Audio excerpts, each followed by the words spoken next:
Hello and welcome to Sportstar Extras. We are here to discuss obviously the IPL opener. It was expected to be a stunning game between two powerhouses of the IPL bandwagon, and it turned out to be exactly just that. So let's start discussing the hits and misses of the game. Ash, what's your first hit? Amol, I'm going with the obvious choice. I'm going with Ambati Raidu. Yes, it was a match-winning innings of 71 of 48. But more importantly, I think he made a statement today, Amol. We all remember how it was in the build-up to the ODI World Cup when he was supposed to be the number 4, the stable number 4. Kohli said that he's the man and all that. And then come World Cup time, he wasn't even in the squad. So at that point, many of us, including me, thought that his career is over or he's going to be stuck playing domestic cricket forever. So I think he has come out and made a big statement. He's played a match-winning knock, and I think he has told everybody, look, don't count me out yet. I still have a lot to offer. Fantastic innings too. I'll pick the other obvious, not Faf du Plessis, but Mahendra Singh Dhoni. Despite having faced just 2 balls, Mahendra Singh Dhoni's stamp was all over the game, and primarily for the reason that we all know him for, his captaincy, right? We saw how he enticed Rohit Sharma into that lofted stroke, and Rohit mistimed and offered mid-off a simple catch. And later on, towards the end of the match, remember, Raidu played a fantastic knock. He got out, 4 overs remaining, 40 odd runs, 42 if I'm not mistaken. Everyone knew, as in CSK camp obviously knew that Krunal Pandya, the left arm spinner, had 1 over remaining. So obviously, to keep the left hand, as in to introduce a left-hander at the crease, he first sent in Ravindra Jadeja. It didn't work. Surprise, surprise. Dhoni did not walk in. He sent in Sam Curran and he did the job, right? And all these tactics had the Dhoni stamp all over. So my hit of the day is Mahendra Singh Dhoni. Now let's come to misses. Right? We are not here only to discuss positives.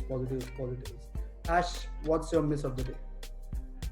Amol, I'm going to address the elephant in the room. Some of the players, they just looked a little portly, Amol, for a lack of a better word. We saw Saurabh Tiwari, Piyush Chawla, Rohit Sharma, and of course to some extent Ambati Raidu also. They all performed. Piyush Chawla bowled really well. Saurabh Tiwari batted well. Raidu, of course, our man of the match and all that. But it was just strange to see, Amol, in 2020, professional sports person, international cricketer, playing in a big tournament, carrying this much weight. I mean, you could argue that cricket is not meant for six-pack people, and you can cite Dravid and all the others who are not gym body people. But I think in this day and age, it was a little strange to see, if not anything else. And my miss of the day is the other part of the new normal when it comes to sports broadcasting.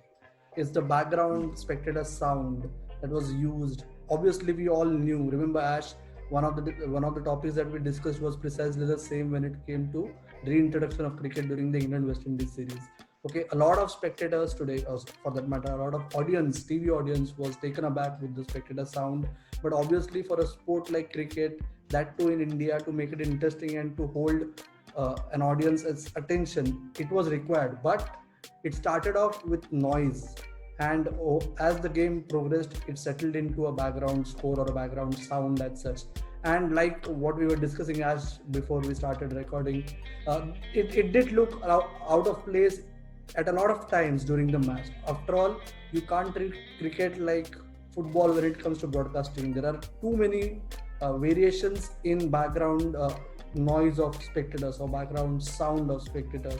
And hopefully, as we go along, as the tournament progresses, the broadcasting team also settles into a rhythm when it comes to using the background score, right? Looking ahead to tomorrow's match, Amol, we have Kings 11 Punjab taking on Delhi Capitals. In terms of contest within a contest, a subplot in the match that you're looking forward to, can you give me one? I think, Ash, I would go with the battle of wicket keepers, right? KL Rahul, the Kings 11 captain, and Rishabh Pant, the India wicketkeeper, number 1 wicketkeeper who was supposed to be after Dhoni retired. But over the last year or so, we have seen when it comes to white ball, KL Rahul has overtaken Rishabh Pant and has emerged as India's number one wicketkeeper, especially in T20s, at times in ODIs as well. So possibly that's one battle within the battle that I'm looking forward to. What's yours, Ashwin? Amol, I'm going for the battle of the young openers. We have Mayank Agarwal from Punjab and Prithvi Shaw from Delhi. Both fantastically entertaining players, Amol, have all the shots in the book.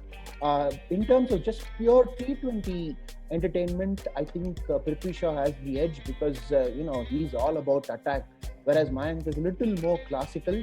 We were looking at some stats, and Mayank Agarwal, among the long list of batsmen who have got 1,000 runs in IPL, he does have the lowest average among them, which is a bit of a surprising stat. But I think things have changed now for him. He's much more confident. He's a Test player. He's an India player, and all that. I think he will set those stats right. It's going to be a nice contest. Two young openers, both of course battling for the India opening slot too. Whenever that opportunity comes up, this should be quite interesting.